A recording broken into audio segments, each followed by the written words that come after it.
안녕하십니까, 닥터 비트맨입니다. 네, 새벽간에 리플 XRP의 가격이 한 8% 급등하는 모습을 보여줬습니다. 네, 다른 코인들은 큰 상승폭을 보여주지 않은 가운데 네, XRP만 유독 올랐는데요.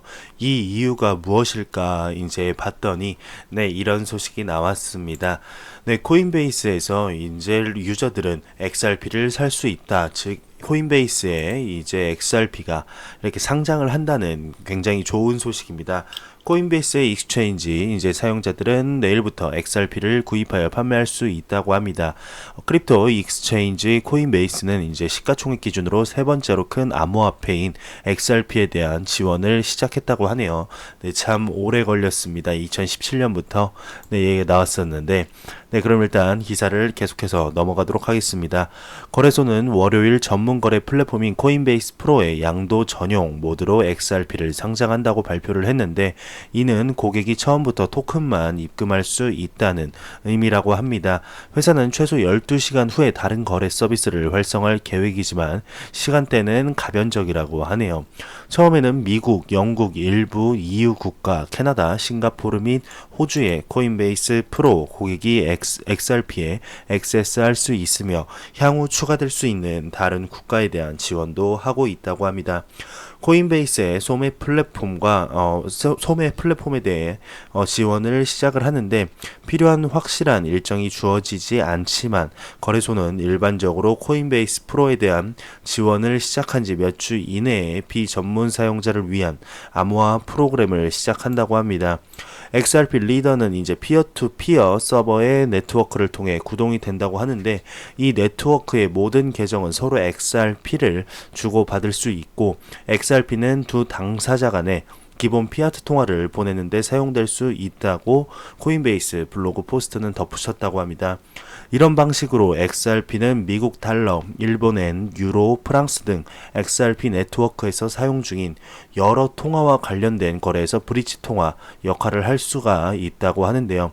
코인베이스의 내부 의사 결정 과정에 정통한 개인은 XRP가 보안으로서 적합한지 여부에 대한 열린 질문을 언급하면서 기업이 규제자에 의해 분류되는 자산을 지원할 준비가 되어 있다고 말을 했다고 합니다.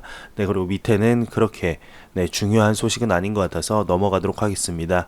네, 정말 오래 걸렸습니다. 코인베이스에 이제 XRP가 상장을 할 것이다 라는 소식이 2017년 초부터 해서 지금까지 이제 계속 얘기가 조금씩 나왔었는데 드디어 네, 코인베이스에서 이렇게 XRP를 지원한다는 그런 소식입니다. 네, 예전에는 코인베이스 상장빨이라고 하죠. 네, 흔히 이제 코인베이스 상장빨로 네, 이런 소식이 네, 있는 경우에 거의 한 2배 정도 급등한 모습을 보여줬는데 요즘은 네, 그런 모습을 보기가 참 힘든 것 같습니다. 네, 아무튼 그래도 코인베이스에 이제 XRP가 이제 지원이 된다는 이 소식이 참 XRP에 어떠한 영향을 주게 될지 한번 지켜보도록 하겠습니다. 네, 다음 소식입니다. 우크라이나 국영 암호화폐 이흐리브냐, 네, 발음이 힘드네요. 네, 이흐리브냐 파일럿이 완료가 됐다고 합니다. 우크라이나 국립은행이 국영 암호화폐 이흐리브냐 파일럿을 완료했다고 25일 코인텔레그래프가 보도를 했다고 하는데요. 은행 결제 네트워크 혁신성 장부 담당자 안덱산드르 야블루니브스키는 우크라이나 국립은행이 국영 암호화폐를 구상한 지 약 1년 만인 작년 12월에 파일럿에 들어갔다고 밝혔다고 합니다. 담당자는 작년 말 국립은행 직원들을 대상으로 파일럿을 시작을 했는데 실제 활용과 중앙은행의 미래 프로젝트 구현 역량을 평가하기 위해서라고 합니다. 현재 이용자 피드백을 받고 있다고 이렇게 전했다고 하네요. 우크라이나는 네, 현금 결제 의존도가 매우 높은 나라입니다. 정부는 이 흐리분야를 통한 변화에 많은 관심을 기울이고 있는데 우크라이나 의회는 암호화폐 시장을 규제하기 위한 법적 제도를 수립하고 있다고 합니다. 은행은 파일럿을 분석하고 다음 단계를 진행할 계획인데요. 담당자는 작지만 실제적인 연구를 실시한다는 점에서 국영 디지털 화폐 분야에서 선진국들을 앞서가고 있다고 밝혔다고 합니다. 그러면서 한편 은행은 중앙화와 탈중앙화 기술을 모두 적용한 이제 이 흐리 분야가 암호화폐가 아닌 중앙은행 발행 디지털 화폐라고 또 강조를 했다고 하면서 우크라이나 국립은행이 작년 1월 디지털 화폐 개념을 세우고 9월 블록체인 법정화폐 연동 개념을 더한 디지털 화폐를 검토할 계획이라고 네, 죄송합니다. 네, 검토할 계획이라고 이렇게 전했다고 하는데요. 네, 그러면서 은행은 당시 국가 발행 암호화폐는 정부의 통제 아래 있어야 한다며 현금 의존도와 수수료를 줄이고 규제 아래 블록체인 기술의 장점을 활용하겠다고 밝힌 바 있다며 기사를 마무리하고 있습니다. 네, 정말 세계 곳곳에서 이렇게 암호화폐를 직접적으로 사용하는 국가들이 많아졌습니다. 네, 우리나라만 현재 전 세계 동향과는 정반대로 지금 가고 있는 이런 모습들을 볼 수가 있는데 우리나라가 블록체인에 대해서는 참 관대한 것 같지만 네, 암호화폐에 대해서는 상당히 보수적인 상태로 접근을 하고 있습니다. 네, ICO에 대한 규제도 계속한다고 이렇게 말을 했고요. 네, 참 아쉽습니다. 특히 우리나라의 이제 이웃 나라죠. 일본 같은 경우는 굉장히 암호화폐에 대해서 이렇게 좀 먼저 선점하려는 노력을 굉장히 하는 모습을 볼 수가 있는데 네, 우리나라도 세계적인 동향을 살펴본 후에 예, 이렇게 네, 드리려는 노력이라도 좀 보여줬으면 좋겠습니다. 네, 다음 소식입니다. 삼성 암호화폐 기능을 지원하는 크립토 모바일의 뒤를 잇다라는 이런 기사가 나왔습니다. 최근 삼성이 새로운 스마트폰 라인을 공개를 했죠. 이들 스마트폰은 일부 암호화폐 기능을 탑재하고 있는데 이는 남미의 대시 지원 휴대폰인 크립토 모바일이 이끄는 추세를 따른 것으로 보인다고 합니다. 그러면서 이번 발표는 삼성이 이제 그들의 기술을 방어형 삼성 녹스라고 묘사를 하며 하드웨어가 뒷받침하는 안전한 스토리지로 블록체인 지원 모바일 서비스에 대한 당신의 비밀키를 수용할 수 있다고 설명을 했는데요. 해당 이벤트를 통해 제품이 공개될 때까지 삼성 휴대폰에 대한 암호화폐 지갑 서비스가 공개되는 것 아니냐는 루머가 떠오르기도 했다고 합니다. 네, 이전에 이제 HTC가 그들의 블록체인 지원 휴대폰인 HTC 엑소더스를 출시하면서 다양한 블록체인 지원 기능을 선보이기도 했는데 또한 시린랩스는 지난해 자체적 콜드 스토리지와 뎁 생태계를 지원하는 블록체인 휴대전화 핀니를 출시한 바가 있었습니다. 네, 일단 계속해서 알아보도록 하겠습니다. 소비자 친화적인 솔루션을 제공하기 위한 경쟁이라는 부제가 나왔는데요. 대시와 크립토 모바일은 지난 8월 협업하여서 베네수엘라에서 이제 대시 관련 어플이 내장된 암호화폐 휴대전화 네, 시리즈를 출시하였으며 이들의 제품은 곧 베네수엘라 주변 국가에서도 런칭할 예정이라고 합니다. 이 휴대폰에는 대시 지갑, 약간의 대시가 들어있는 페이퍼 지갑, 어폴드, 비트 리필 및 디스커버 대시가 미리 다운로드가 되어 있는데 이로써 소비자들은 대시 구입, 저장 및 소비에 관하여 필요한 모든 것을 휴대폰 하나로 이제 수행할 수 있게 되었다고 하네요. 그러면서 이들 팀은 베네수엘라에서 소비자 지원 센터를 설립하여 새로운 휴대폰을 설정하는 데 어려움을 겪는 사람들에게 도움을 주기도 하였다며 불과 수개월 만에 이들 휴대폰은 66,000대가 판매가 되었다고 합니다. 이후 대시 텍스트가 내장된 SMS 크립 네, 휴대폰이 판매되기 시작하면서 베네수엘라 사람들은 더욱 저렴하게 암호화폐를 지불할 수 있는 옵션을 갖게 되었다고 이렇게 얘기를 하면서 네, 기사를 이어가고 있는데요. 그 밑에는 이제 크게 네, 뭐 중요한 소식은 아닌 것 같습니다. 그러면서 마지막에 소비자가 암호화폐 기능이 이미 내장된 휴대폰을 구매할 수 있게 됨으로써 경계 소비자가 암호화폐를 사용하는데 더욱더 친화적으로 가까워지도록 진입장벽을 낮추게 되므로 채택의 속도를 높이는 데 도움이 된다며 또한 휴대폰의 가격이 저렴할수록 전 세계 더 많은 인구가 금전적 및 재정적 자유를 얻을 수 있게 될 것이다고 이제 기사를 마무리하고 있습니다. 네, 제가 생각한 네, 약간 마지막 내용은 삼성전자 갤럭시 S10의 암호화폐 지갑 탑재 소식이 나왔을 때 제가 언급한 이런 내용들과 비슷한 것 같은데 역시 저뿐만 아니라 다른 분들도 다들 이렇게 생각을 하는 것 같습니다. 정말 베네수엘라에서 지금 초하이퍼 인플레이션이 이렇게 발생을 하여서 법정 화폐가 정말 가치가 많이 하락을 했기 때문에 베네수엘라에서 지금 암호화폐 수용이 많이 이렇게 네, 이루어지고 있습니다. 죄송합니다. 네, 그래서 일단은 베네수엘라에서 이 소식이 과연 암호화폐 시장에 어떠한 영향을 미치게 될지, 대시가 어떻게 더욱더 확장을 하게 될지 한번 지켜보도록 하겠습니다. 네, 다음 소식입니다. 왜 레딧의 이제 이 설립자는 비트코인을 좋게 생각을 하는가, 이런 기사가 나왔습니다.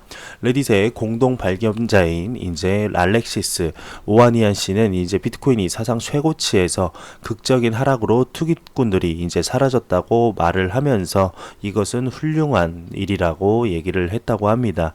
그러면서 알렉시스 오하니안은 야후 금융의 야후 파이낸스의 앤드류 편집장으로부터 아직도 비트코인 신봉자인지 질문을 받았는데, 이것은 의심의 여지 없이 암호화폐의 겨울이다. 하지만 암호의 혁신의 봄이다 라고 이렇게 대답을 했다고 합니다. 그리고 그가 의미하는 것은 가격이 하락을 했고 투기꾼들은 사라졌다는 것이며, 왜냐하면 지금 암호화폐를 건설하고 있는 사람들은 진정한 신봉자이고 실제로 이것을 실현하기 위해 필요한 기반 시설들이 이제 건설이 되고 있기 때문이라고 이렇게 얘기를 하면서, 그는 앤드류가 아직도 기술 분야에서 가장 똑똑한 사람들이 이러한 문제를 해결하기 위해 노력을 하고 있고, 블록체인 기반으로 하는 회사를 만들고 있다는 것은 본인에게 강력한 신호라고 이렇게 얘기를 했다고 합니다. 그러면서 그 이후로 이 일을 해온 우리 모두에게 2011년 우리는 코인베이스의 이제 초기 투자자였다고 이렇게 얘기를 하면서, 이것이 정말 헌신적인 엔지니어들의 일종의 꿈이었을 때라고 생각을 한다며, 진정한 혁신은 이제 JP 모건 체이스에서 이제 발행하게 되는 JP 모건이 암호화폐를 이렇게 발행한다는 소식이 정말 혁신이라고 이렇게 얘기를 하고 있습니다.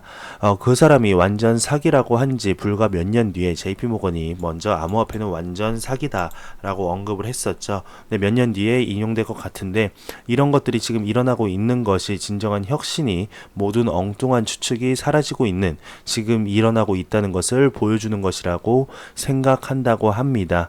많은 이제 암호화폐 투자자들이 본인들의 계좌를 보는 것이 고통스러운 일이라고 생각을 하지만, 이제 투자를 시작을 했으면 정말 장기적인 관점으로 투자를 해야 된다며 기사가 마무리되고 있습니다.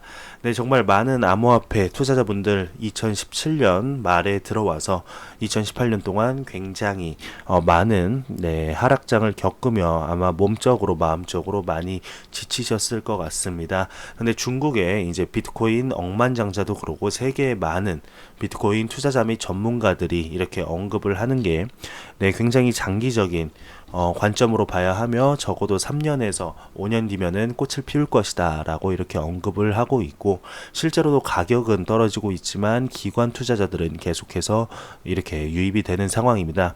네, 한번 같이 지켜보도록 하겠습니다. 정말 3년에서 5년 뒤에 암호화폐 시장이 얼마나 성장하게 될지 같이 지켜보도록 하죠. 네, 다음 소식입니다. 비트메인이 우지한 퇴직 후의 창업 루머는 사실 무근이다 라고 이렇게 얘기를 했습니다. 비트메인이 앞서 도비완 단화 캐피탈 상무이사가 제기한 우지한 창업자의 사직 및 창업 의혹에 대해 사실 무근이라며 코인리스에 밝혔다고 하는데요. 비트메인은 오늘 저녁 코인리스의 우지한과 관련된 퇴직 후 창업 루머는 전혀 사실이 아니라며, 앞서 중국 블록체인 업계 유명 인사인 도비완 단화 캐피탈 상무 이사는 비공식 루트를 통해 우지한 비트메인 창업자가 비트메인을 떠나 새로운 회사를 만들었다는 정보를 입수했다고 트위터를 통해 밝힌 바 있다고 합니다. 네, 다음 소식입니다. 모건크릭 창업자 현금이나 비트코인 특별한 가치 없는 건 똑같다, 워렌 버핏을 저격을 하였다고 하는데요. 네, 디지털 에셋 창업자가 방금 전 트위터를 통해 워렌 버핏이 비트코인이 아무 가치도 없다고 비판한 데에 대해, 버핏은 지난 1년 반이라는 시간 동안 1,000억 달러가 넘는 현금을 보유했다며, 그러나 현금 역시 같은 상황에 처해 있다, 비트코인과 비슷하게 처해 있다고 지적을 했다고 합니다. 앞서 워렌 버핏은 CNBC와의 인터뷰에서 비트코인은 혁신적이다, 그러나 근본적으로 자신만의 특별한 가치를 지니지 못한다 못한다. 어떠한 가치도 만들어내지 못한다며 하루 종일 비트코인을 쳐다보고 있어도 어떠한 것도 이제 얻을 수 없을 것이다 라고 지적한 데에 대해서 이제 모건 크릭 디지털 에셋 창업자가 이렇게 얘기를 했다고 합니다. 네, 정말 암호화폐에 대해서는 좀 극명하게 많이 갈리는 것 같습니다.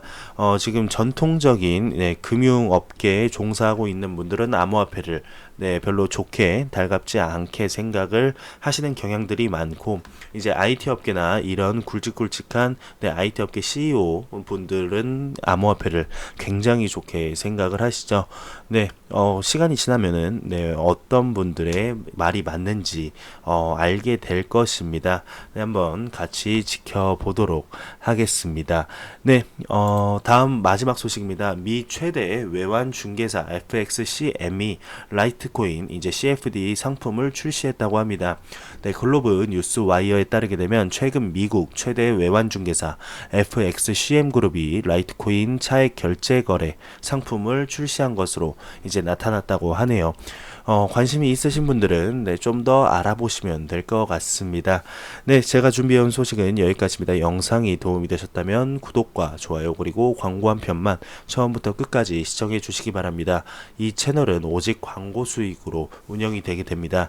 요즘 출근길에 이제 밖을 보다 보면은 정말 미세먼지가 좀 심하다 할 정도로 좀 많이 껴있는 것을 볼 수가 있습니다. 저도 출근할 때 기관지 보호를 위해서, 제 몸을 위해서 건강이 제일 중요하기 때문에 마스크를 항상 쓰고 이렇게 출근을 하게 되는데, 여러분들도 항상 미세먼지 유의하시길 바라며 꼭 출근길에, 퇴근길에 아니면 외출하실 때 마스크를 항상 착용을 하시고 다니시길 바라며 저는 다음 영상으로 찾아뵙도록 하겠습니다. 항상 영상 시청해 주셔서 감사합니다. 지금까지 닥터 비트맨이었습니다.